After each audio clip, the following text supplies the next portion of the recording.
बिस्मिल्लाहिर्रहमानिर्रहीम, अस्सलाम वालेकुम। मैं हूं मोहम्मद इदरीस वान एडवोकेट।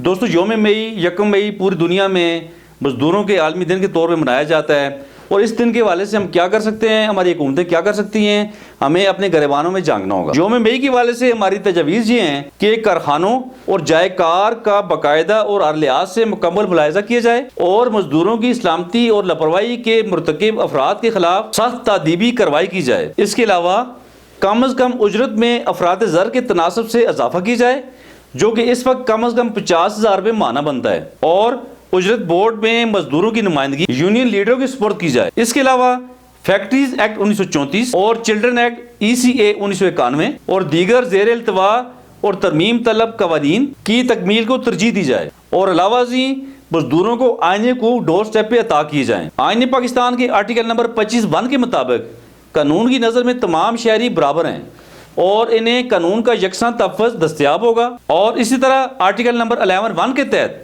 पाकिस्तान में गुलामी का कोई वजूद नहीं, इस मुल्क में गुलामी ममनू है। आर्टिकल नंबर 11(2) के मुताबिक पाकिस्तान में जबरी मुशक्कत और इंसानों की स्मगलिंग ममनू है। और इसी तरह आर्टिकल नंबर 11(3) की रूह से पाकिस्तान में 14 साल से कम उम्र बच्चों का किसी फैक्ट्री में या किसी भी खतरनाक जगह पर काम करना मना है।